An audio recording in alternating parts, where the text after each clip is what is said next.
Hey photog friends, it's Nicole, Elliott, and I want to talk to you about what to be doing right now. So it's January, February, March. These are your slow times as a photographer. What should you be doing? I've got 4 easy steps to really refreshing your business, starting right off at the beginning of the year to give your business a facelift. And it's really something you should be doing every single year around this time. So stay tuned.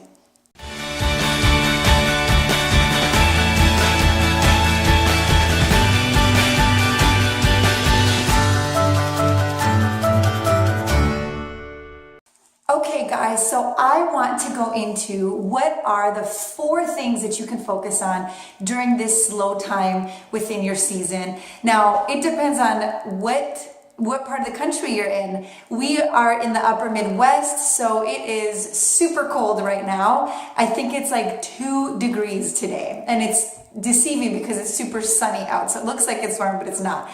So for us, it's our slow time.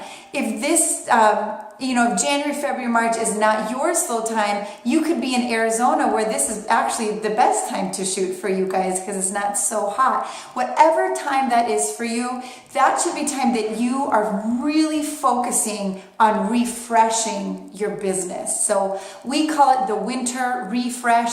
You might call it the summer refresh. Number 1, the first thing you do at the beginning of every single year is set goals. You've got to set goals. If you don't have a clear direction, a clear path for this coming year, then you have planned for nothing and you have planned to fail. And so we need to plan to succeed every single year, and every year brings new challenges and should bring new goals. So what I usually do is I start my year off and I just take a blank piece of paper. Really, I do not get fancy with this, and I just start writing down my personal goals for my business for that year. And I just have one that I just found. This was actually from a couple years ago, but I put words down that for me are really speaking to my style for that year. So this particular year I put bold colors, not bright. Bring it back to the old painters. I've always really been inspired by just the original painters from 200-300 years ago, and the way they painted. I mean, those were the original photographers, the original artists that decided what composition was going to be, what lighting was going to be, and they just took the world around them and brought that into the art of painting. And so I really was inspired by them, and I had gone to some art museums and just really studied how they compose their images, the lighting of their images, the tonality of their images, all of that. So that really inspired me this particular year, and also actually really helped hone in on my style. I wrote down just powerful imagery that I want to tell a story. I want to feel the story. Just different things of lighting that I liked for that year. Dramatic light. Don't be afraid of the darks and the lights. I put down my average sales. That year I wanted to be at $5,000 for my average sales. And my price list reflected that for that year. So every year I increase my price list.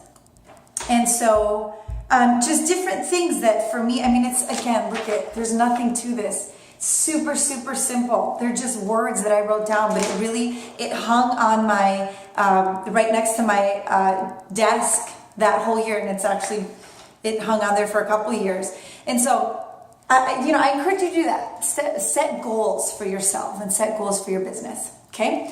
Number 2, schedule your shoots out. So look at your calendar and decide where your shoots are going to go into that year, how they're going to fit into your life. I've said this before, but it's worth saying again.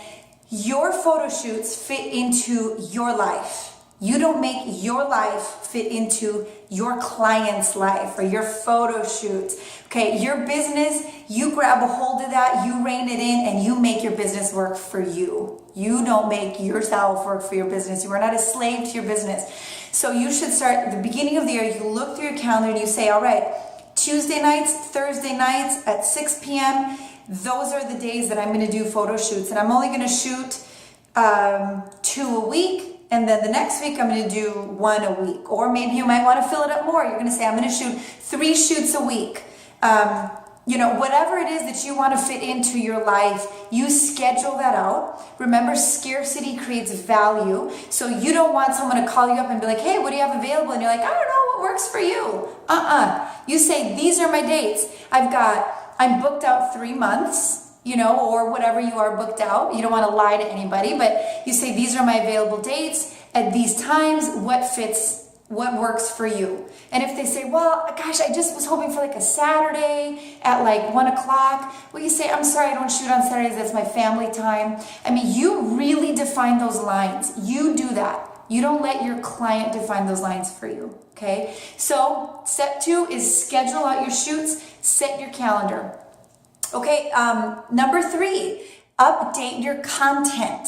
All right. So your online content is massive in the photography industry. It is the face of your brand. And if you are not presenting yourself well, current, relevant, then you're so like last year, or you're so 2 minutes ago. We want to be in the moment, and we want to even be maybe even ahead of the curve. So every year at this time, I take the time to update my website. I take down old pictures. I put the new pictures up. I update all my content if I need to update wording or anything like that. I mean, this is the time that you can really spend on your website, on your Facebook page. Also, with updating content, it would be like your price lists. I would look at that and I would say, listen, this year I bought a new lens. This year I spent $1,500 traveling to a workshop or a convention in on the East Coast, wherever that may be, even online courses. Bottom line is you are investing into your business, and your price list should reflect that. So you should never stay at the exact same prices every year, because you're always investing in yourself every year. Okay, so that also would need to be updated, your price list. So just think about what are the things that need to change as far as online presence, as far as price list, even in terms of looking at your mailers that might go out, or thinking ahead of advertising, marketing. All those things should be updated, and you should be thinking about those during these months.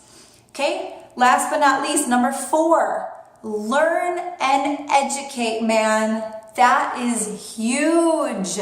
Okay, the photography industry is constantly changing. There's always new things to learn, new ideas, new concepts. Photoshop is ever evolving. I mean, we're on the cloud now. So our Photoshop is constantly being updated with new things, new tools, new ways of doing things. So you've got to understand your editing, how to just be on top of the curve with that. You need to understand even just, and not even looking at what's new, I would say look back at what's old too.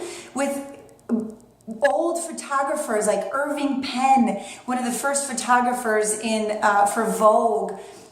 Joyce Tennyson, I love her work. She inspired me when I was in college learning photography. I mean, and they still inspire me to now. So whatever it is, continue to learn from the brand new up and coming stuff, but also grab the old stuff, old painters, old artists, and then just create your style that way. But no matter what, you've got to be learning and educating yourself, whether you're taking online classes or actually physically going to workshops or conventions. This is the time to do that. So those are my 4 tips. I wanted to keep it simple for you guys, but I just encourage you to take this time to really just grow and hone in on what you're doing and where you're going. Okay, listen, if you guys like this video, give it a thumbs up, like it, share it with your friends, comment below, let me know other things that you want to know in the future. Check out my website and check out all my other videos. Okay, guys, thank you so much. Keep focusing, keep learning, keep growing. Okay, talk to you later.